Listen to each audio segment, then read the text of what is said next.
sit back, relax, and let's start the motherfucking beat. Get this message out here. I'm doing what I love to help a community out. Like, you know what I mean? What is the next step? What's the one thing I can do today that's going to get us one? So, I mean, I don't know what's in the future. Art is the only way you can reach out to the future. It is the only thing that actually lives through a time capsule. And I think that if the DIY scene as a whole put more of a value on itself, it could be a lot more sustainable.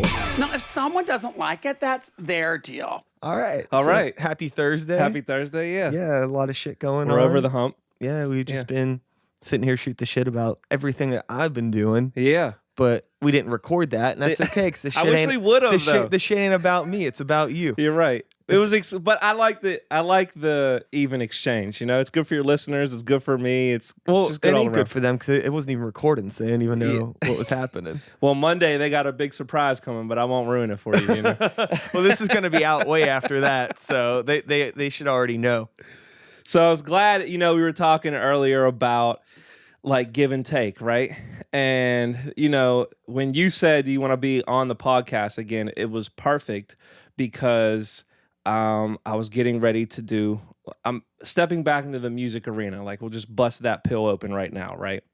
So I didn't make music for the longest time. You know this. I was just focused on business and the recording studio. But yeah, people should know that your business is like producing music for other motherfuckers. Yeah, exactly. And so I've been doing that since about 2011 now, and time flew by. So we're talking 2010, 2011, all the way to 2018. And every day, the reason why I even have that studio, and you know this is why I love our history, is like, that's what I did. I was an artist. I produced. I was like you. We're very alike. That's why I love talking to you, because you get it, from producing to writing to mixing, mastering, the whole nine. And then the most logical step, if I was going to make a living in music, was to open that studio, right? And I opened that studio, and they always say, you know, figure out how you give value to the world, and that's how you'll make a living doing what you want to do, right? So that's why I opened the studio. I'm like, okay, I know all these things. This can be of use to other people, okay? So the past 7-8 years, I've been helping people create their own albums, their singles, finding their voice, you know, being confident in themselves, teaching people how to, you know, other producers, hey, you should mix your beats like this, and helping people write stuff and producing and blah, and all these things that help other people, right? And it does help me along the way. I feel good doing it. I love helping people out. I love just giving back to people and giving myself to people, right? Because I'm always learning stuff, and you know this. All of us are. I'm always learning stuff, and a lot of people harbor information, right? But I'm not an information whore. So it's like I would rather give it out than hold on to, because I'm always getting and learning from whether it be you or this guy or that person or that girl or whatever. And so I'm always teaching other people. But as time went on, I just seen a quote today. It says, if you resist, it persists, right? And that's kind of what happened with me as an artist. Is I think I prematurely stepped away from the creative light, right? And it started to eat away at me. Like every day, every week, every month, every year that I ran the studio, it was all about other people and putting them on the pedestal. Like, man, you could do this, man. Put your single out, put your album out. You know, I do a lot of, the recording studio is a lot of making people believe in themselves, you know, and that comes from me believing in myself, right? And me having the confidence to believe in myself. I believe in other people. You could do it. If I've achieved those hurdles, you can. But as years go on, you realize, especially in the recording studio market, a lot of people will make music, and then that's where the music is going to stay, right? They're going to make it, and they're going to go home, listen to it, let a couple friends listen to it. One bad critique will keep them from ever putting music out. No one will ever know what studio they went to, who they recorded with, none of that, right? Reality's a bitch. Reality's a bitch, yeah. So 95% of people I work with, it's like the only way the world even knows about that is the couple people they tell, and if I tell the world about it, right? And And that like eats away at me because when we're in the studio, I give 110%, right? And I don't care who you are, whether you're building houses, doing podcasts, recording music, you want some appreciation for what you do. You know, it feeds the soul to feel like, okay, there is a reason why I'm doing this. This feels good. This is my purpose. And that, long story short, is now I'm like, I need to put my message out into the world musically because I'm basically trying to live through my clients, thinking that lifting them up will lift us all up, right? And it wasn't doing that. It was just zapping my energy. It's like taking a piece of me and then not giving nothing back, taking a piece. And it's like all these years, everyone's taking a piece, taking a piece. That's why I don't fucking work with nobody, man. Yes. And it hurts. It hurts your insides. Now, if I was just an engineer, it wouldn't hurt my insides because I'm an engineer. Like, that's what I do. I mix people's music. But people are always like, man, you really know how to bring my record to life. I'm like, I know because I'm an artist. I'm a producer. I've shot music videos. I've made beats. I've mixed stuff. I know where you want to get. So I can help you get there, but I'm still an artist at the end of the day. It would be like Picasso teaching people how to paint rather than painting himself. And then Picasso would have never been great. He would have never made 1,500 paintings in his life. We would have never known about him. There would have just been a bunch of other shit hack people making paintings. Not my clients are shit hack people, but just people hacking, Picasso's mind and leaving Picasso dead and us never knowing him. And that's what I feel like. I'm not Kanye Weston right now. Like, I'm Picasso, I'm Steve Jobs, I'm Walt Disney. No, but I'm... I don't want that motherfucking name to come up one more time on this podcast. I do not have the emotional energy to talk about that motherfucker right now. You're drinking a shot a LaCroix. You should though. No, but so now when I talked to you about a month ago, sponsor me. Sponsor, yes. So now, all them years, I wrote a blog post about it. When I would be done with sessions, I would create music, right? And every month I'd make like a new song, 2 new songs. So I've built up this catalog of like 60, 70 songs that are mine, right? And I also have then a full done album that isn't all these solo songs, that was like really a focused album. And no one's heard any of it, right? Like maybe like 6 people have heard any of this stuff. And you sound like your clients. Yeah, yes. Dude, now you see this vicious circle, right? Do you see this? Yeah. And the reason why I didn't put it out, again, was courtesy, because I didn't want to step on the toes of my clients, right? Because I was just talking to like a PR person the other day. They're like, hey, you have all these emails of all these clients. Why don't you let them know about your music? And I'm like, that's not... One thing I learned running that studio is the psychology of people, right? I deal with a ton of people on an intimate level, right? And it's really funny because the people who don't know me in depth, sometimes they'll come to the studio and they'll make remarks that I'm like, if they only knew, they probably wouldn't be making that remark. It's kind of like being around someone who has a black dad and a white mom and then making like a remark about black people and then them being like, I have a black dad, and then be like, oh, that's what happens in the studio a lot, is they'll be like, just a couple weeks ago, someone was like, I don't go to XYZ studio because he's an artist too, and he can't give to me, his full attention because he's also an artist. But they don't know that I'm an artist too, So it was like, but all these years I've like listened to like little things people say that actually pertain to me also. But rather than step on their toes, I just let them say it. I absorb that energy and then I reflect it back out when the session's over, right? Just to get it off my chest.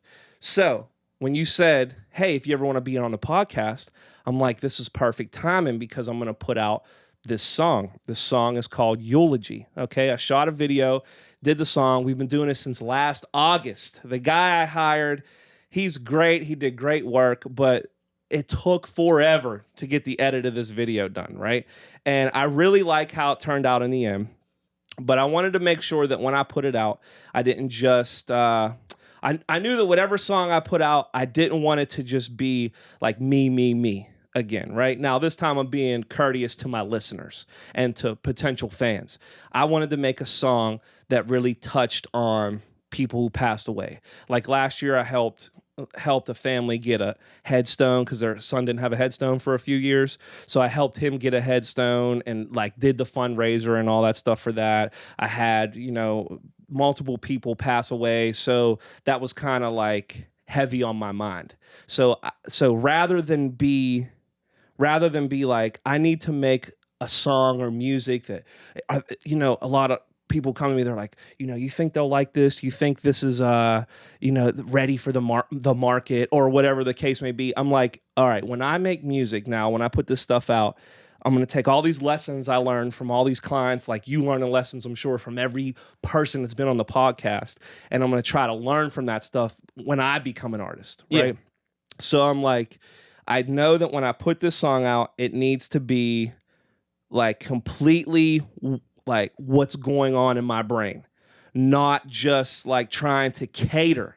You see what I'm saying? Oh, fuck yeah, man. Yeah, it needed to be honest. That's like the best word for it. It needed to be honest and authentic. So that's what I want to do. And then the second part was I didn't just want to be like shove it down people's throats like, hey, look at my video, listen to my song. So then I don't know if you've been following along, but I've been putting out these like commentary videos, right? And I have been, and I'm gonna be real with you. I haven't watched any of them. That's fine. No, but I'll tell you why. But you eventually will. I'll tell you why. Yes. I never watched the trailer for a movie before I see it. That's perfect. Okay. It's just not how I roll. Like it's like I'm reverse. Like I don't want to know too much about something before I hear it. Yeah. Like, I just want to just throw the art in my lap. Yeah. And then if I fuck with it or if I don't fuck with it, I'm going to go back and try to figure out what makes this, why is this important to you? Yeah. Wow. That's deep. Okay. That's like, but that's just me. Yeah, no, that's great.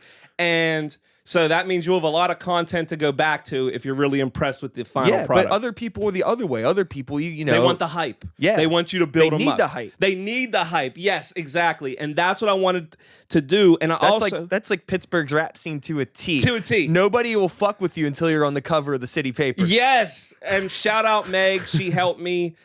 She helped me with something that's going to transpire. I'm going to announce that myself in the coming weeks, just like your Monday announcement. And that's what I've been doing with this, is building the anticipation. And so I shot these 11 commentary videos. Half the videos are kind of just discussing life in general, like a la podcast style, but just like 30 seconds, 1 minute, because we both know people's attention span.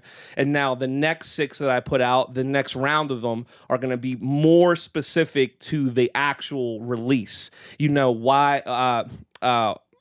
like what we did making it, who I worked with, how long it took, more specific to that. The first half was just about life in general because the song is about life and death and people passing. So I wanted to talk on that like just like we're talking. And then I also have another series of videos coming out that's after that. And I did all these photos and I wanted to make it a full-on experience to where the video and song itself was only like 10% of the whole picture. You know what I'm saying? And so that is my first foray. And then I shot 2 other videos that are completely done. One I'm going to put out 4th of July weekend. And then another one I'm going to put out in August, like fall time. And I don't even want to talk about fall yet because not even summer here hardly yet. Yeah. So I'm already over it. Around that time, we'll just say. It's been 80 degrees for one day. I'm fucking done with it. And yeah, so... And that's great that I'm able to be here and a whole lineup of podcasts, because earlier we were talking about, you want to give and take. It's not about being malicious in your intent, but you want to have a reason to do something, right? And I wanted to have a reason to come back on here because we've already touched base on, who I am, what we do, this and that, the panel, local music, all that. So I wanted to have a reason to come on to be like, okay, this is interesting. This isn't any ground that we've covered with you so far. And that's why I was like, let's do it. It comes out May 21st. Let's touch on this subject. Let's talk about me as an artist. It's like a whole new perspective because people are so used to me being the confidant, the producer, now as an artist, you're vulnerable, right? Like that's a way more vulnerable position. So now that's kind of the seat I'm taking, and I'm just prepared for, the criticism, the love, the hate, whatever. But it's easier to get a lot more love being in a position of just being the producer, being the confidant, whatever. Dude, I'll tell you what, man. Like, I just I want somebody to like hate what I'm doing whenever I drop this new shit, because I honestly I feel like if you're not getting hate, you're not doing something right. Yeah, I feel that. Like if you're getting hate, there's gonna be people that love it too. Yes. But if you're just kind of getting like no hate and just kind of like support from your homies, is like, am I just doing? Is this mediocre content? Yeah, man. And Like I'm just. that is my biggest fear. Probably is just, man. As an artist, that's the hardest thing, and I knew that coming into this already. Is like the hardest thing is building that momentum, leading into this, because it's, as an artist, I can see why people give up or why people don't let the world hear their music, because it could be really discouraging when you're looking at those numbers, when you're looking at the lack of comments or type of comments. And so that's where I'm at now, is I do not want to make mediocre content. And that was another thing coming into Eulogy, was I was like, I explained it to the director. I'm like, I do not want to make a video that's just me standing there, or like me like just jumping around in a video with my homies. Yeah. I'm like, this video, I said, you could do one of two things, right? It's either going to be not great, but make you like really, really think, or it's going to be really, really shit and it's going to make people talk about it. But I don't just want, oh yeah, there's a video. I at least want people to be like, well, that made me think for a second. Or, man, fuck this video. This is shit. Either way, I told him, I said, we have to touch one of those things. It can't just be me, like your classic looking through a chain link fence and me rapping, or me sitting like, in the kitchen, like whatever. Because, I mean, like, that works for some people, but nobody wants to see you doing that. Or me. No. And I'm saying that because I understand. You know what I mean? Yeah. Like, we're already somewhere else, and I know that people want to see us at that somewhere else. Oh yeah. We're dudes, reaching the top of the hill sooner than later. Yeah. Unfortunately. So we got to be very, very mindful about the way we present our content and our art to the world. You know, I was just on my friend's podcast, Chad, the I'll Call You Right Back podcast, and we were chatting about Strawberry Cuz. Yeah. Yeah. We were chatting about how, for me as an artist, I feel that unless I have something unique to bring to the table, there's no reason for me to bring it to the table. No. You know what I mean? It's like, I don't want to be that motherfucker that comes to like the Thanksgiving potluck that brought another bowl of mashed potatoes. Yes, exactly. You put it perfectly. You know what I'm saying? Like, no, you want to show up with some wild shit that people are like, oh, they fuck, I didn't even hate think it, right? about that. Yeah. Everybody's going to fucking want to eat that. Yeah. Because enough people were bringing mashed potatoes. Yeah, because that's so the true. Easy shit to make. It is. Damn, That's not me. That's not me, no. And I don't want that to be me either, no. But everybody loves mashed potatoes. Yeah. So it's easy to want to make them, Yeah. But the shit's, it's all carbs. It ain't good for you. It ain't healthy.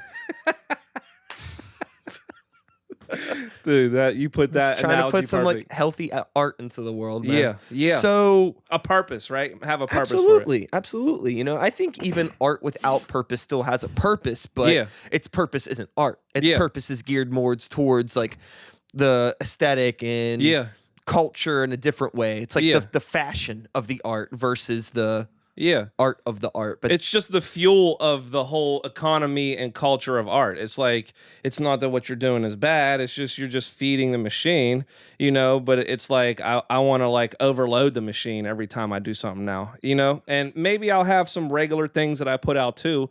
But when I'm making a statement piece with how I am with Eulogy, I want to go all out, Yeah. It's important that people see how much it means to you, I think, more than the art itself. Yes. Which really caters to the way that you are putting it out. Yeah. I'm just the weirdo that wants to hear it first. Yeah, that's all right. No. Because, like, I'm behind the curtain, and I think it's important to market your shit for people that aren't behind the curtain. Yes. And it's really easy to fall into that trap. Yes. When you're thinking everyone's behind the curtain. Yeah, because they're not. They're not.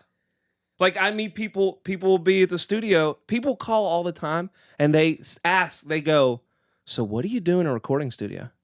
Like, people ask that question, and people think like that's a redundant question, but I've learned there's no dumb question, because I'm like, there's really people that never recorded. And me and you are so deep into it that I just think everyone knows. They don't know. And that, and a lot of the people that, you know, I surround myself with, and maybe you do too, are other artists and creators. Yeah.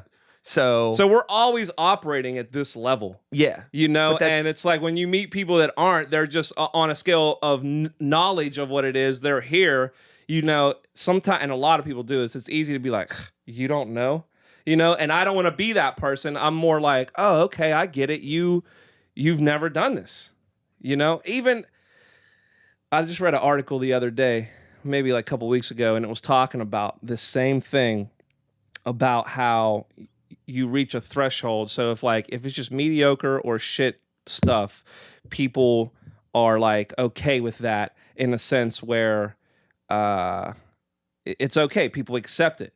But when you reach past a certain point where it becomes to start to be, we'll say you're shooting movies, and your movies are starting to take on a quality of like Hollywood budget, now you're going to get the criticism, and people are going to start to compare that to, we'll say, Steven Spielberg or James Cameron.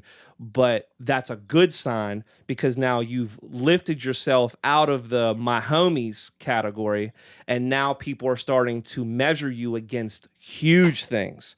You know, so it's like now when you put out a song, or I put out a song, we're measured against people on like Billboard and people that are at the Grammys. And that's only because we've reached out of the homies category and we're heading that way. And they say, keep pushing, because now you'll make something that's here and you will have achieved what it was you were ever trying to achieve to begin with, you know? With you as a producer for so long and not releasing music, yeah, you know, what I know there had to have been just mad struggle with you, like seeing like the balls that other people have dropped, and like over analyzing every little aspect of what you were gonna do with this release. It's like, you know, how long did it take you to just like get comfortable enough with like having a product that you're ready to put out? That man. The one thing that took me, and I think everyone struggles with it every day, is what's unique about me, regardless of. Are you like, when are you recording your own shit, like self-engineering? Yes. Oh man, fuck. Dude, that shit's raw. All right, continue. When you hear it, it was all I did all the music, did all the mixing, all the mastering, all that. But I've done that back when we were Shadow Lounge beat battling. Yeah. So it's like something that's stuck with me ever since. But what I realize, and I express this to my clients all the time, you know, and it's you and it's anyone, the hardest thing for us to accept is that we're not unique in any way, in the sense that, you know, like no one's special. But then what's weird is the conundrum of that is you are unique in your own way, in that there's no one like you. So it's this fighting with this double-sided dragon of, who am I? I ain't shit. I'm just someone, you know, I'm just Mike Hitt, someone who just fucking records music and, you know, whatever, I think I know. But then on the flip side, it's like, a lot of times you'll meet people that give you that perspective, where they'll look at you like, man, you really know what you're talking about. You know what you're doing, this and that. And then you're like, well, I am unique in my journey and my experience, all that. So by accepting that was really the biggest hurdle I had to get over with putting my music out, was that, you know, I do have something to offer to the world, but I just need to get out of my own fucking head and do it and put it out. And that's like 98% of my clients. They're like here all day, all night. Yeah. I think that when we as artists get comfortable in our bubble, yes, you know, we forget that everybody has shit going on in their brain all the time, right? And yeah. If I think about the way that I listen to music or engage with art, you know, like it's not like I'm thinking about my favorite artists of all time all the time. No, you're not. I think about them a little bit here and there, and I really appreciate they exist, and it's there in my head. Yes. But you got to realize that it's like, that's the most that you can ask out of anybody. Anybody, yes. But, if you keep your bubble small and you're only like a part of somebody's, like, the thought process of maybe 20 people every day, then of course it's never going to grow. No. Your energy should just be to like at least get as many people to think about you for at least 1 or 2 seconds a day. Yes. And just keep pushing it that way. Just so you just and everyone reach keeps out, making the rounds just of thinking reach about out to as many new people, introduce people. I'm on a huge tangent now. I'm just kind of encouraging everybody to abandon social media. That's interesting. Not totally. It's just the thing that I'm keep saying, and people that listen to the podcast are probably going to get annoyed with me saying this, but it's like social media should be an accessory to your real life, not the other way around. Yeah. You know what I mean? Don't let the real world become an accessory to the fucking Facebook and your Instagram. This shit's not going to be around forever. No. And it's there now, and it's not fucking helping us that much unless you want to pump a bunch of money into it. Yeah. Meanwhile, it's like, yo, you could fucking take that $5 that you were going to give Facebook, go out to a local show and meet fucking 30 people. Buy a CD. Yeah, buy a CD, hand them some fucking flyers with a link to your Spotify or SoundCloud or some shit, and be like, hey, I'm a real person. I think you're going to like what I'm doing. I'm fucking with you. Let's collaborate. Yeah. Bring shit back to how it was. Yeah. Like, I think that social media is a great tool when it's just like used as an accessory. Yeah. You know what I mean? But let's like say social media is like your fucking Apple Watch you got on right now. Like that's a nice accessory to have. Makes your life a little easier. But can you imagine how difficult your day would be if you walked out the house only wearing that? Yeah, right. Like there's other shit. There is that other you gotta, shit. There's that's a small piece of the puzzle. It's important and it's very convenient. It's like every time, dude. Every time. Shit. Every time I've ever gone out to, like you said, support shows, to go to someone's, like recently I had a theme of all this. I had to go to a funeral. It was like, it's crazy because that funeral that I went to, I'm good friends with my friend whose grandma passed away.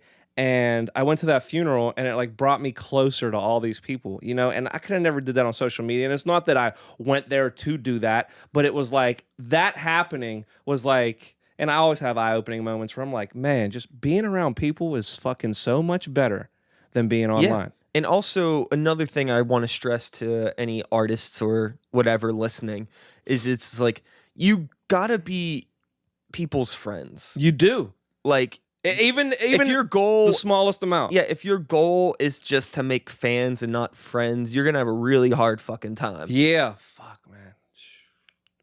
That's where I was at too. It's just like people. That's where I'm at completely. I don't know, man. Like a lot of people are chasing the numbers, and that's the numbers are bullshit. It is bullshit, and that's another mistake that I watch people make that I didn't want to make when I started putting music out again. Is I didn't want it to be about like be my fan. I was like, how can I give people content in a way that people kind of are entertained by how I give it, but it also. It's value at the end of the day. It's value to them. Entertaining is a good word because that's what music is. It is entertainment. Yeah. And it's not It's not about me at the end. No, it's not. And that's what artists forget. They make it about them. Like, I'm so hot. Like, the guys that come to the studio and they're like, I'm so hot, bro.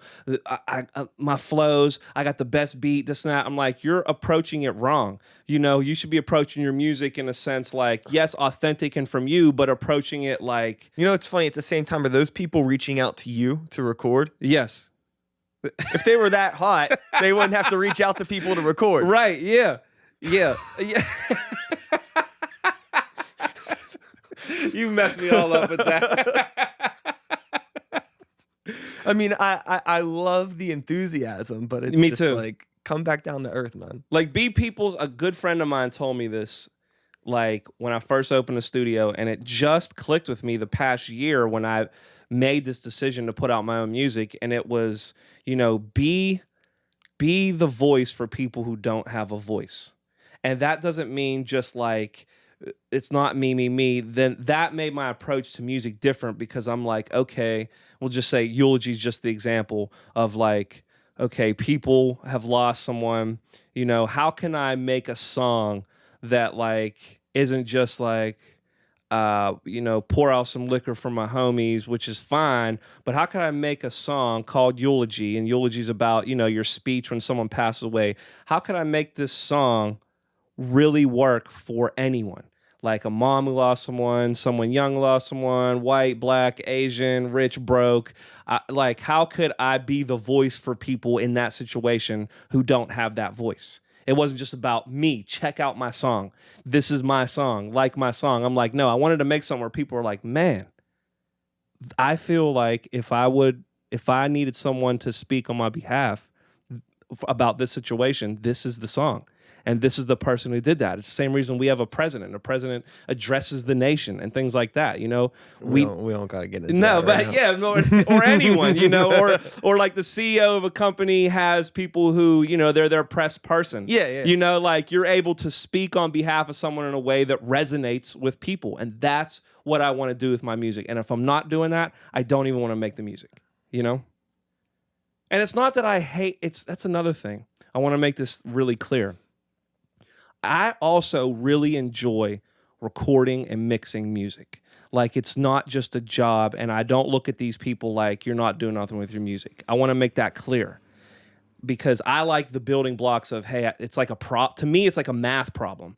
You know, I have this type of voice, I have this beat, and I need to make these two things work together like this. So I want to make that clear. I actually get immense joy out of recording and mixing people regardless of their skill level, because every issue, people always say, you ever deal with whack artists and people you don't want to record?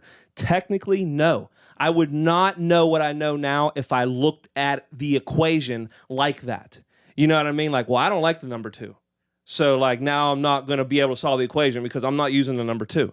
No, everybody there are different levels where they're at. Everyone's voice and tone is a different color.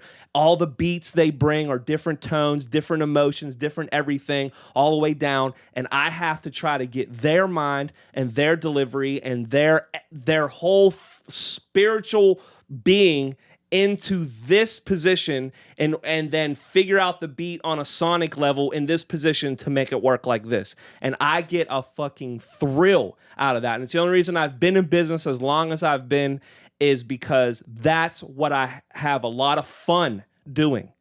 But there's also that second half, like I said, where, you know, it's really just, I give my all in that way during that 2 hours, 3 hours, 5 hours, however much. And I expect you to leave here with that and give it to the world with that same passion, you know? And every time I do that for someone, like I said, it's a little piece of me that leaves whenever it's like us taking the time to build a beautiful house and then being like, all right, knock it down. Or like you build a fucking Lego starship, you know, like it feels so good doing that, right? And it's then you're just like, I think for some people, that isn't the attitude though. I think a lot of people that get into it coming up, yeah, they either don't realize how much work it's gonna be, never, or they're just really expecting somebody to come in and grab them by the hand and just swoop them up, fly you around to all your successes. And like, I know. even in situations where it looks like that's happened for artists, like maybe to people that don't live in Pittsburgh, they might think that like maybe that was a situation with like a Mac Miller. Yeah. But that's not the case. It wasn't. No. He was grinding locally for a couple years before shit took off for him. And, you know, he was putting in work. Yep. And that's what happens with any artist. It's not like, I mean, okay, maybe there's an argument to be made for somebody like a Tekashi 6ix9ine. Yeah. That seems to have come out of nowhere. Yeah. But that happens. That's though. viral It's like, shit. It's like the lottery. People scratch and win all the time. You know, you shouldn't. That stuff's possible, but you shouldn't base your potential off of that. Yes. You know what I mean? Like, and I've lost And I've fallen out with people in the studio, you know, like it's real world shit. We're still just people. I've fallen out because their expectations, I don't meet their overall expectations, when reality, the only thing I'm supposed to fulfill is giving you a great sounding record. I'm not supposed to market it. I'm not supposed to push it to the people. I'm not supposed to even give you advice on even how to do it. My only job when you come to me is to make it sound great and to try to get you, even coaching you in to getting you to give the best performance and to connect you spiritually. All that is an extra, you know? And I think people are like you said, I'm supposed to fly in and like do everything. Yeah, no. And I'm like, no, that's not how that works. And I've fallen out with people, not like argument, but we just parted ways because that was their expectation. And then they go on, they don't even do anything anymore, you know, because then it was like, oh, it's all done. You know, my dreams are shattered. Like, no, like making music, it's the fucking old stupid saying. It's 10% music, 90% everything else. Yeah, I think that everybody has the right to create art. Everybody should make art if they want to make it. Yes. But on the flip, you kind of have this survival of the fittest sort of thing where it's like there's some shit that you can't teach people. No. And people can't, it's like there's like a natural sort of thing within people that you need to really, I think, break that barrier of like, it's one thing to like make art and then sit on it. Yes. But having like that, the business mindset is one thing, but just like the social mindset and having everything be very, like cohesive. Yeah, just like bringing it all together in one big sort of, you know, ball of energy. Yeah. Not everybody can do it, unfortunately. No. And that's like the real shit. That's why you get people that do shit, record stuff, and then they don't know what to do with it. Yeah. You know, they just don't have it. They don't. I remember like the first time we ever sat down, you talked about artists having that it.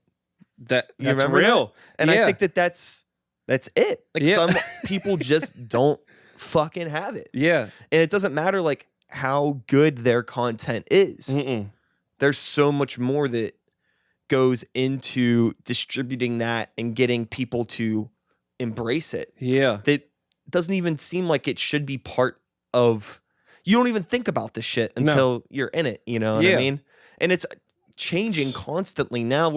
Especially with like the music industry in 2000 and what fucking years is this now? 18? Too fucking old. I can't pay attention. It's nuts. You know, like platforms there's always, people keep on trying to introduce new platforms, and the platforms that do exist are constantly changing the way they want to work. Blah, blah. Yeah. I don't give a fuck about any of that, man. I don't want to care about it. Yeah. Because at the end, we are true artists in a sense. Like, you couldn't just get up one day and be like, selling all my records, selling all my trinkets, selling all my equipment, I'm just going to go get a job. At that point, you might as well just order your casket, set up your funeral service, kill yourself, and we'll have a thing for you, because that's what makes you live. You know, it's so hard for me to be like, I'm just not going to make music, not going to record people, I'm not going to go to shows, I'm just going to... like, people all the fucking time. Kill me. All the time. It's like, this question's like annoying. Like, if you're listening to this, don't fucking ask me this question ever again. Yeah. Like, I just want to, people are like, you know, how do you do everything you do? It's because I want to do it. Just want to do it. That's what we do with our time. And if you want to do something bad enough, you'll fucking do it. Yes. It's simple. I know, like, there's like, some people have like, okay, people might not have like the funds or the time because of family and shit like that. But if you want something bad enough, you can make it work, and you can make, life is so much about compromise. It's all about it. You know, just scheduling and just organizing your shit. And if you want to make something happen, you can make it happen. Yeah. It's nuts. You know, there's people, like I've said this before, there's, you know, people in the Olympics without legs. Yeah. Yeah. Or the guy that drives the truck has no arms or legs. Did you see that video? No. He goes to work. He has no arms, no legs. He still drives his truck. And people are trying to tell me that they can't put their album out. And I'm like, you have 2 arms and 2 legs. You're just not hungry enough. You're not. You're not, man. And there's either you're not hungry enough or you're trying to get you're like trying to get the wrong thing. The wrong thing. Like you're trying to get pad thai at the Olive Garden. Yeah. Like, it's just not, you're not in the right place. You're not.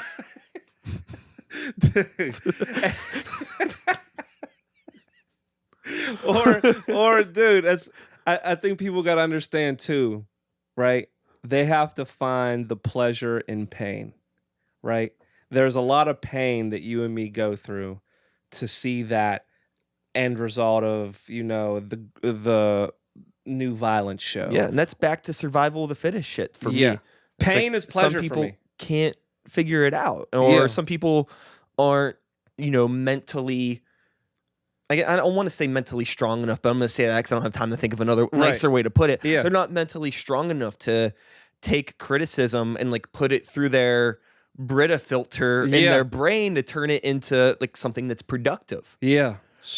Anytime somebody gives you criticism, whether it's malicious or productive, it could always be productive because everybody's opinion, if somebody is like passionate enough to say some ignorant shit to you, there has to be a good reason why. I mean, a lot of that might be internal. A lot of the time people say like hate, jealousy and shit like that, but that's real. It's like, what is triggering somebody enough to make them say this shit to you? Yeah. Figure it out. Figure it out. Is your shit whack? Yeah. Or not? Or what's wrong? What are you not doing that's not connecting with that person? I mean, maybe there isn't somebody that ultimately you want to get. Yeah. There's people that don't like the Beatles. There is. People don't like Michael Jackson. Yeah. They say they're whack. I'm like, whatever. So not everybody's going to like your shit. You can't make something for everybody. But it's always interesting to analyze people's opinions of art and understand why people like things and why they don't like things. That's why I try to keep my finger on the pulse of what is popular in music and what's trending, just because I'm curious to know what people are into. Yeah. It's like, why do people like Lil Pump? I have no fucking idea. But it's not for me. Right. It's not. It's the same argument about like me complaining about the new Teenage Mutant Ninja Turtles movies. Like, oh, it's not the same. Well, it's like, well, it ain't for you, suck, motherfucker. No, not the movies don't suck that bad. The cartoons are atrocious. Whatever's going on there, they just need to fire all them guys. It's just not for us, man. It's whatever. I'm happy you said that because that's also where I'm at right now. And I'm going to use these next 6 months as kind of my testing period. We all right? We're great. All right, great. I'm going to use these next 6 months as kind of my testing period. This is something else I learned by dealing with my clients is, like you said, this is so great, is who is it for, right? And so with you, I'm not saying it's easier, but so with like Lil Pump, it's like trap music, you know who you're catering to, right? Like to the rebellious You're teen. Bringing mashed potatoes to a room full of motherfuckers that love mashed potatoes. Yeah, exactly. Or metal, you do metal music, so it's like, okay, metal scene, we're going to do metal and beer, they love it, let's bring it together. With me,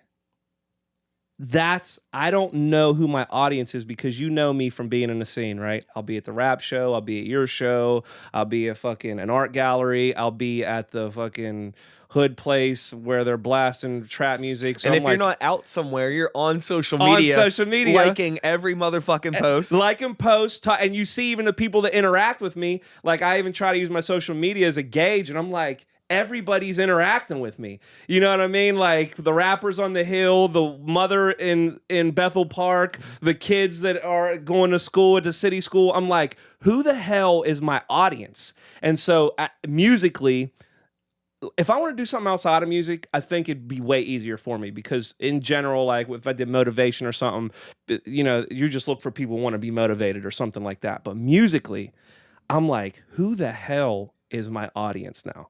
I don't want to just say, yeah, we all want to say, you know, artists will always be like, anyone fucks with me. Yeah, I mean, that's cool. Yeah, you're going to get the anyones. But like, who is my core demographic? And that's what I'm trying to use over the next 6 months. And hell, if I don't find my core demographic, then I'll just make music for fun, put it out, and figure something else out. And hopefully in these 6 months, though, I do find my core demographic. And I'm like, great. Now I can figure, like Mac Miller, we knew who his core demographic was. Wiz Khalifa, we knew who the core demographic was. It's like, who is the demographic for Mike Hitt's music? That's what I'm trying to figure out. And I don't want to make that mistake of that I see a lot of clients do. They'll be like, and this is why I'm also taking a sample survey. You know, it's like labels do it, everyone does it.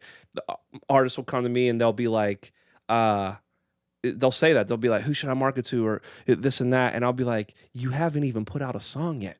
You don't even understand who's even listening to you. So put out a couple songs, create some momentum. Like, this music thing isn't like a month-long thing. It's like, if you're going to do music, the only way to do it is to do it over a long period of time, because that gives you all that, the analytics of your own life, not even social analytics, just like the analytics of you, like who is attracted to me, who listens to me, who hates what I do, who loves what I do. That's what I'm trying to figure out for the rest of 2018 with what I'm putting out. You know, that's why, again, talking to other artists out there, you cannot make music for people behind the curtain. You cannot make art. You have to make art for the motherfuckers in the seats, because I'll tell you what, man, the people that I have found, especially with Sikes, that gravitate towards it the most, are people that I never would have expected. Who is it, you think? Like, who do you know? Who is it that you know? Just there isn't like the demographics of people that are into it aren't people that will say when I started, I was making rap. Yeah. People that like hip hop don't fuck with me. Right. Really. Right. You know what I mean? Like Yeah. the people, it tends to be people that Electronic the fans? people What is that it? like me the most tend to be the people that are some of the most like musically, I don't want to say ignorant people, but people that just haven't been exposed to a whole lot of different kinds of music. Yeah. Because there's so much in my music that I'm doing. Yeah, there is.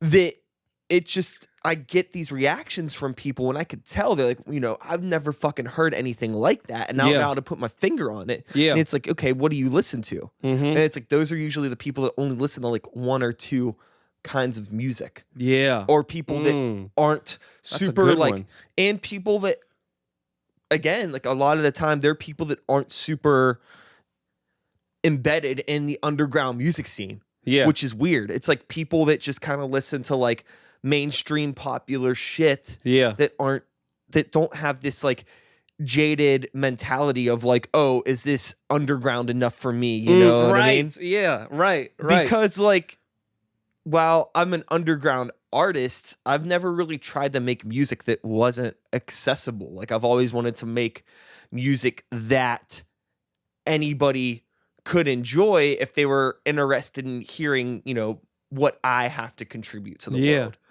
world. But like when you did your old stuff, when you were doing the rap stuff, you know, you've joked about this on social media where you'd be like you didn't like it or whatever the case may be, or like, I don't know if you're joking or being serious, but like, why do you think it's easier for you to do the metal stuff than it was your previous stuff? Because the demographic is instantly like there. Oh yeah, 100%. Yeah, so that's the thing. Like, so right now, I can't. I'm not gonna speak about why things did or didn't work in the past. You know what I mean? But currently, which your past stuff was amazing. Like, seriously, I'm not just saying it because I'm here, but you even knew I was an advocate of what you did, that old stuff. And I would be like, why isn't this blowing up? And I think that probably boiled down to who is my audience at the end of the day.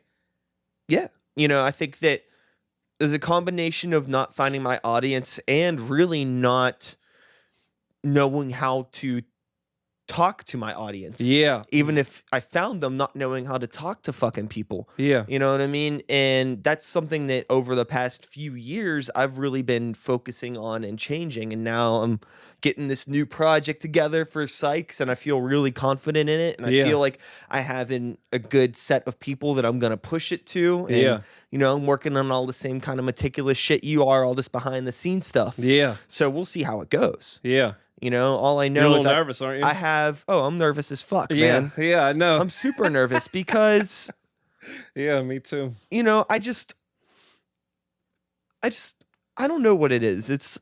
I'm gonna be happy one way or the other. You know, I just want it to be. I just hope people see what. I hope like. They absorb the message. Yeah, but I hope they like get it. You know, like I hope they like really. But that's like so like pretentious to say. Yeah, You know, so.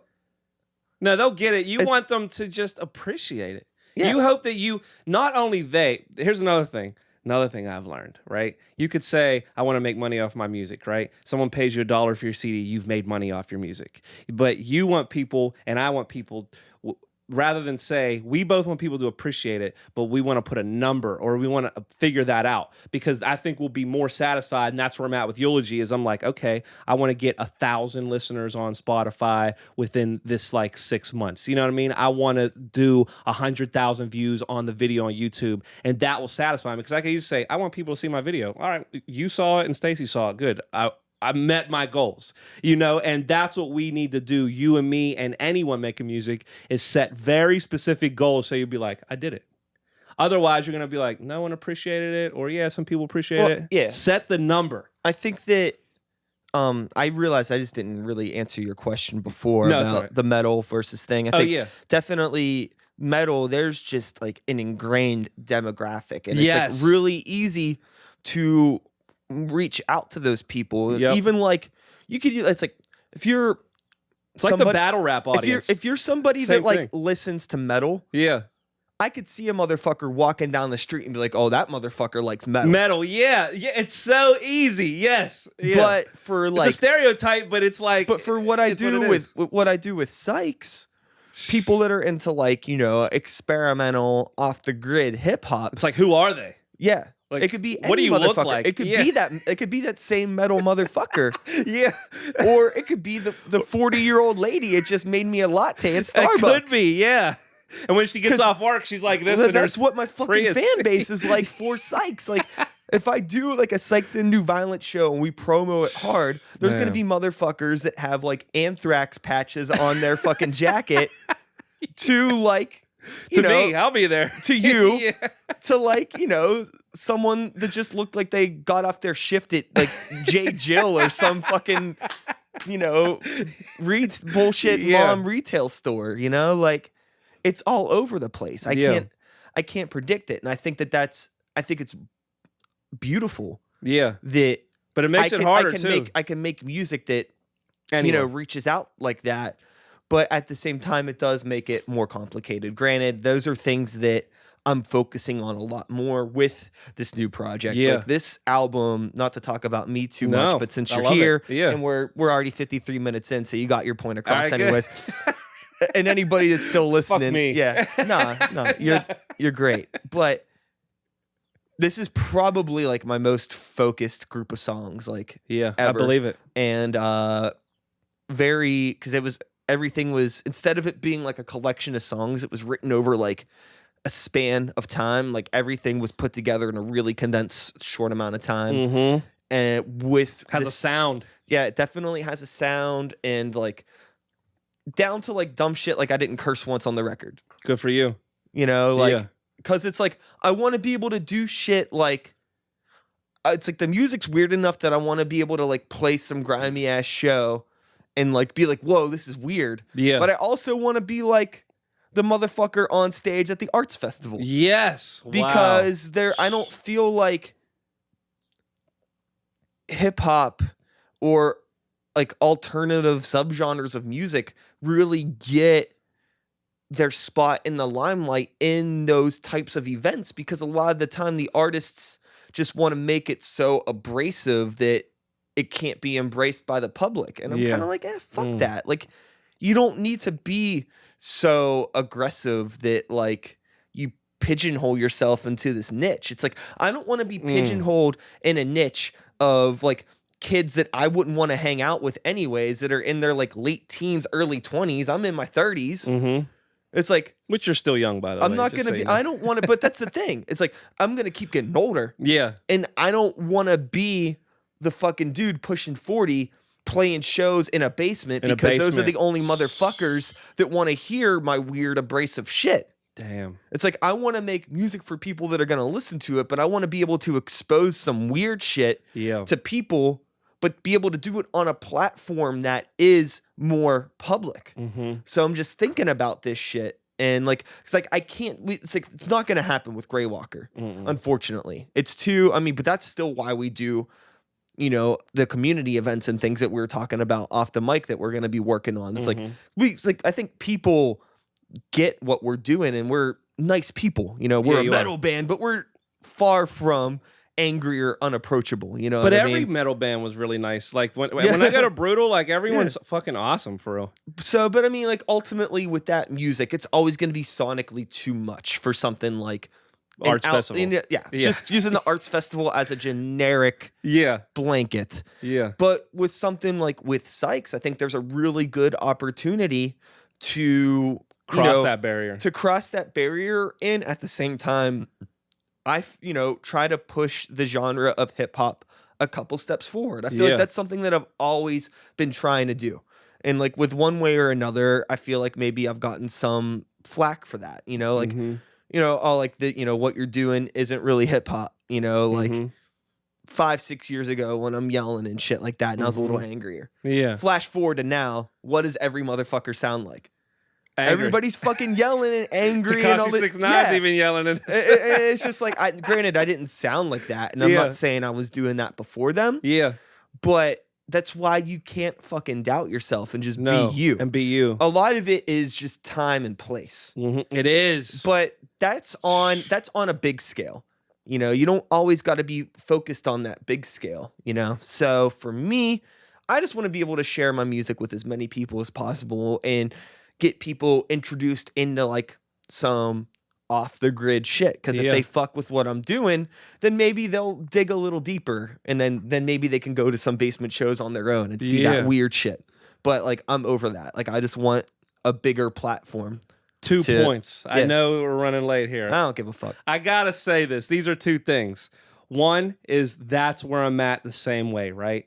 Is I want to make hip hop, but it's not extreme over lyrical hip hop, and it's not dumbed down hip hop, right? I'm trying to find that middle of the road arts festival sound. I love that we said that to where it's like, you know, it's not too friendly and it's not too mean. It's like, you know, middle class millionaire like I have. It's like right down the middle of like, I could do that. I could do Arts Festival, or we could be at Millvale Hip Hop Fest, and I could do it there. That's what I wanted to make. And 2, I wanted to tell you, hip hop, it's fucked up, dude, because back to the metal you do, it's so embracing, right? Like when I'm at Brutal or I'm at like some show of yours, everyone is like mingling with everyone. We're drinking, we're having fun. And hip hop is so rude to its fans, to its everything. There's a lot of shit in metal that's like that too. Really? Oh yeah. There's some cliquey shit with metal, especially in Pittsburgh. There's bands that don't fuck with us. What? Yeah. I find that hard to believe. That's crazy. I thought you fucked with everyone. There's people that don't fuck with us. Trust me. There's people who don't fuck with us. There's shit talking and like little petty dumb shit. And like, meanwhile, you know, I'm just like, motherfucker, if we were in high school, we'd all be sitting at the same lunch table. Yeah. So why it's like, I don't give a fuck. I'm too old. I got enough fucking friends and cool people. That's envy then at the end of the day for what you're doing. Because you guys do a lot of shit. So that's the only thing that could boil down to. You know, part of me thinks that could be it. They need to just reach out and say, hey, can I get on a show? And they'd realize you'd be like, sure. We have a show in 3 months. Have a set ready. Or, I mean, there's been times I know, like, people have, like, reached out to us to play shows and, like, we don't want to play them. Yeah. Or we can't. And it's just like, like, it's not oh, a slap sorry. in the face. Yeah, it's not like we're too good for your show. No. It's just like, you got to realize, we're all in our 30s. Mm-hmm. Some of us have kids. Some of us are, back in college. Yeah. We all work. Yeah. And, we don't want to play at a bar on a weeknight. And you have all these other projects and shit going on. If it don't fit, it don't fit. It's nothing against you. It's just like, it doesn't work for us. Same with me going out to shows. Like, I want people to understand, like, I can't make every show or everything because it's like I'm running a business. I'm running my life. I'm doing other stuff too. Like, people take offense to everything, and back to what you said. But yeah, I don't think about my favorite artist 100% of the day, right? So just be happy that, I came to a show that year. That should be enough for you. Yeah. You should be like, damn, he did support. He found time in 365 days to do at least one. Or even in 2 years to do one. You know what I mean? It's not about all of me. It's about the whole collective. Yeah. It's like, I will admit, like, I could be a pretty self-absorbed and selfish person, but that's part of being an artist. Yes. And like, your seat and how you are, though. You do so much that it's hard to not be like that, or else the whole fucking ship's going down. Yeah. But, I think that the one thing that I can do for the community that I do and I have been doing is this podcast. Yes. That's my contribution. And thank you. That's my contribution. I mean that, like, I know sincerely. Hey, thank you. Thank you. Thank you. You're welcome. You're welcome. Thank you. But, like, I know, like, and it's cool. I've met a lot of people. There's a lot of people that support me, and I know there's a lot of people who don't fuck with me. Yeah. I know there's people who don't like me. Yeah. That's fine. It's fine. It's chill. Maybe one day they will, though. That's how that shit is. But I think, like, with Greywalker or people not liking me for what I do with Sikes, I think a lot of it doesn't really have to do with my art. It's always just on some personal shit. Yeah. Like, whether, we didn't want to play a show. You're vegan, they're not. Or, like, their fucking girl hangs out with some dude that's in our band now. Yeah. Or, like, ex-girl. It's all that dumb shit, Yeah. I don't know, man. I don't know either, man. We're both just still trying to figure it all out. That's all. And I don't want to keep repeating the same mistakes over again. And I know that you don't want to keep repeating the same mistakes over again. I want to keep learning from all the clients I've worked with. I hope they learn from me, from all the podcasts I'm on, from all the network of people that I know, my family, my friends, all that. I just want to keep evolving. I know a theme for you today was like, we're in our 30s. But, I always say, I want to live till I'm 100 years old. So I'm at infancy of everything that I've learned so far. I'm actually at the age now where I can actually start to apply everything that I know in order to get to where I want to get to. The reason why I bring up age a lot, and that's actually a pretty common theme on the project I'm going to be dropping. Yeah, is just like being the age that I am, living in the time that we're in now. And I'll get more, and I could tell you more about that off the mic. Yeah. But I don't think I bring it up in a way that it's like oh, this sucks, I'm getting older, time's running out. Yeah. I'm bringing it up in a sense that it's like, look, like, because I meet a lot of people. It's like most of the people that are in my circle I've known for, less than 5 years. Wow. You probably are very few that go back then. There's other people, but, people come in and out. I'm talking about people like in the scene that are active. Yeah, right. You know what I mean? Because like, so I meet new people all the time, especially on the podcast. And it's like, most of the time, they don't know how old I am.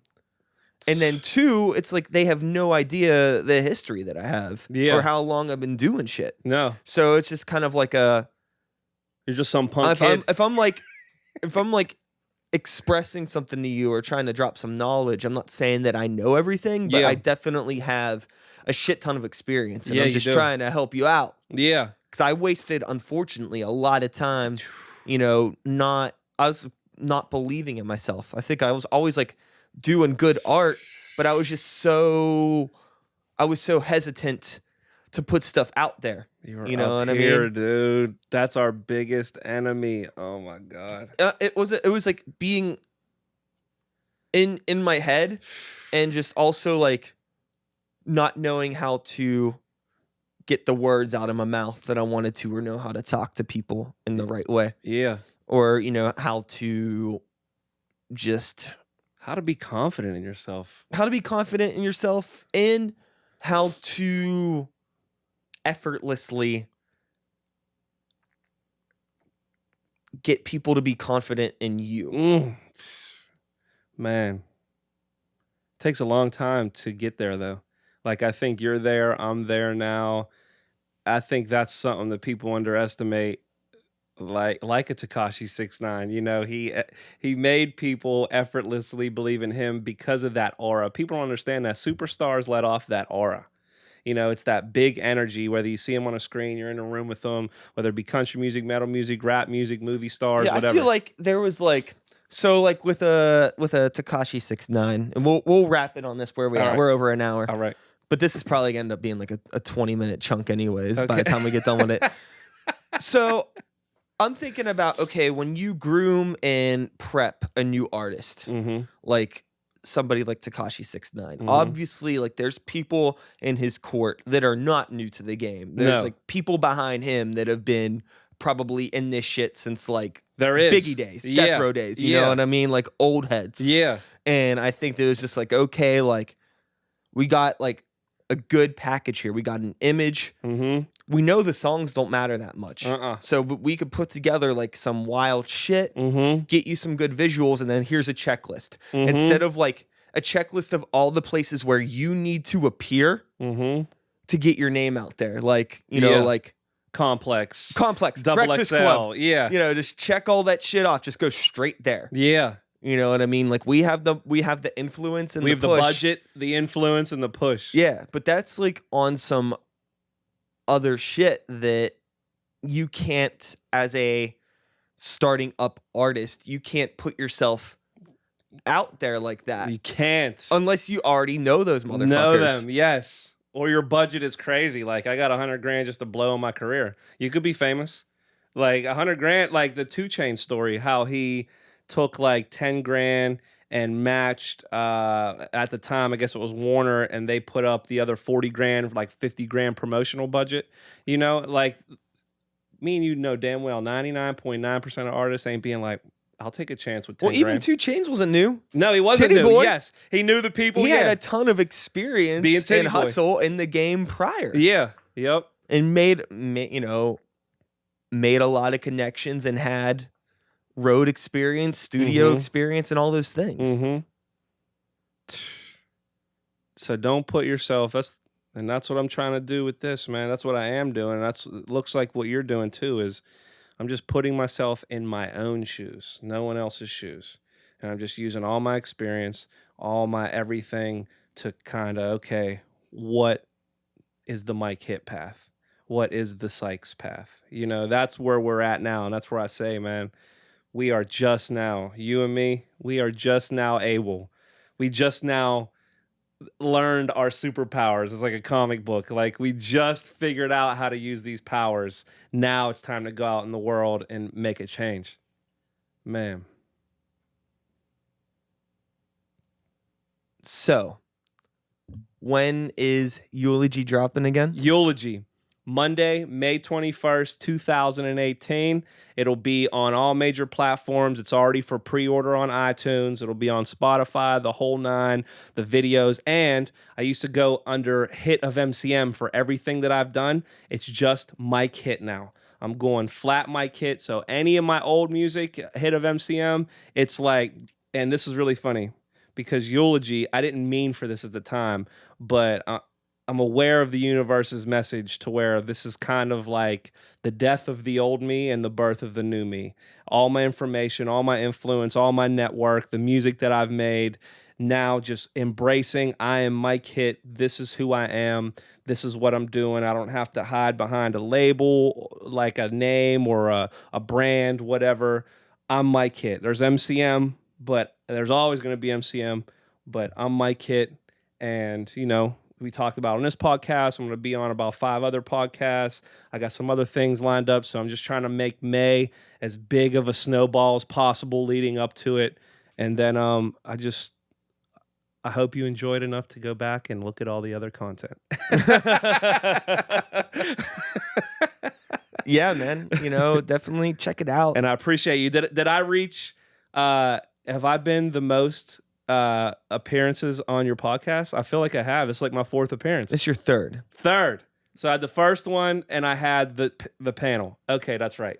This is my 3rd. Did I make it, or is there other 3rd timers? There might be another 3rd timer. I'm not sure. Yes. I'm not 100% sure. I'm in the elite. Yeah. The elite dozen. Yeah. Yeah. I have to think about it, but not many. Good. Not many. Are you doing a 200 anniversary one? Like 200 episodes, a big one?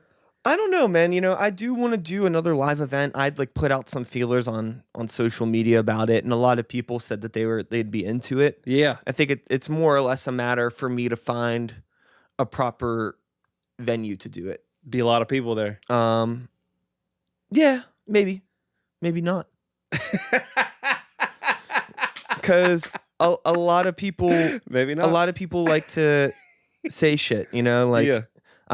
There's a line on the new Sikes album, kind of a jab at friends. Yeah. And it just says, everybody says that I'm the hardest worker they know. I wish they worked a little harder at coming out to my shows. Oh, wow. Damn.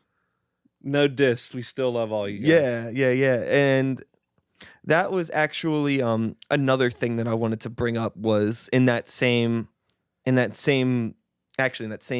chunk of that song. It's just kind of my one fuck you critique towards everything. And it kind of gears towards the way a lot of people think about hip hop now and artists. And what I said was the same cats who won't pay to play are the same damn cats who pay for plays. Yes. Damn. Fuck, man. And it's true. A lot of people talk about, not wanting to work and yada, yada, yada and doing all this shit. Yep. And it's just instead of spending that, that $5-10 to go to a show and meet some people. Yep. They'll throw $5 or $10 at some robot to. They will. Give their fucking views a little boost or some shit like that. It's all meaningless.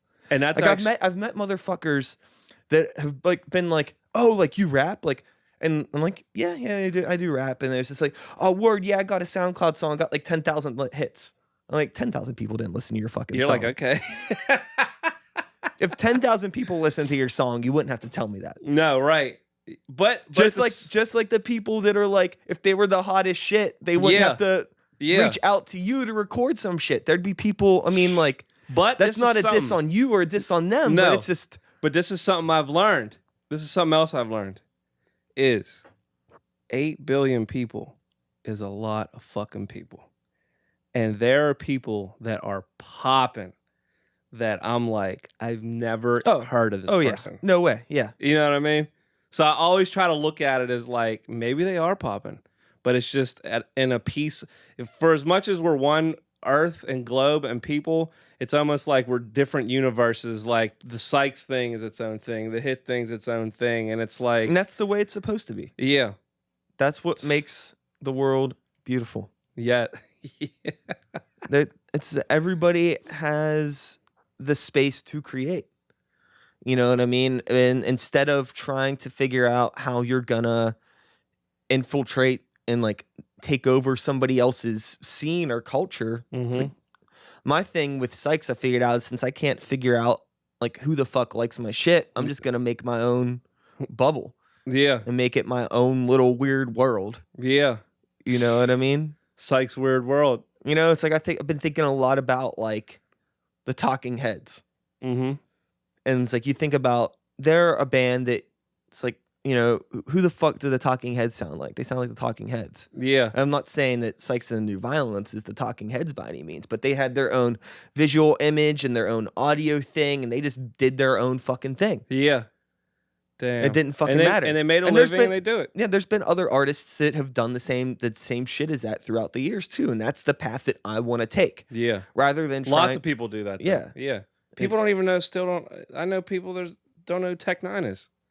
This fan base is huge. Oh yeah. And they'll be like, who? I'm see, These millions in a Forbes list, everything. You're like, who? So never get. That's what I try to explain to my clients at the studio, man. Is I'm just trying to, I know we're going over, but it's chill. I can already tell. I hate when clients. It only happens. We'll say 1 out of every 20 where they walk in. They're like, well, who have you worked with? Who's been to this studio? Like for them, it wasn't about me and them. It was about what they could get from who I had worked with. You know what I mean? And I try and tell people now, I'm not who I worked with, I'm who they worked with. Whether they're really small or really big, like this is my universe going on. You know what I mean? I'm not worried that my album isn't right next to Tekashi 6ix9's on iTunes. I just want to make sure that the people who want what I got are getting what I got, or getting what they want, Yeah. Cool. Blah, blah, blah. We could sit here and just keep rapping I could for talk a while. to you forever, yeah. But I want to make sure that it's digestible for the listener. So yeah, Eulogy, Monday, May 21st, 2018. Like I said, it's available everywhere. MikeHitt.net if you want to know more. Mike Hitt anything, just Google Mike Hitt, MCM Studios. You'll find out a whole bunch more. And I just hope you like it. You share it. You give me some feedback on it. And if you're a passive listener or watcher, that's cool too. But I'm hoping you really just join in on this experience that I'm giving you. Word. And that's all, folks. Thanks so much for listening. Hit. Mike. Hit. No longer of MCM, but of MCM. Yes. Not the. Let's stop the beat with Sikes. I want to thank you for coming over. Thank you. Really appreciate it. Hope you enjoyed the conversation. I'll be back again next week with another episode. Same time, same place, same channel. You know the drill. My name is Sikes. Start the beat. 2018. Woo! Woo! Give him. Woo! Thanks for listening. And I realized I never did my intro, but that's cool. That's we were just you can do it now on fire. Copy and paste it. Hello and welcome to Start the Beat with Sikes, and fuck you. I had to use the bathroom so bad. I waited. You should have said something. I was like, I don't want to stop it. It's cool, man. Is it here? Just go through the kitchen, make a left, and then a right.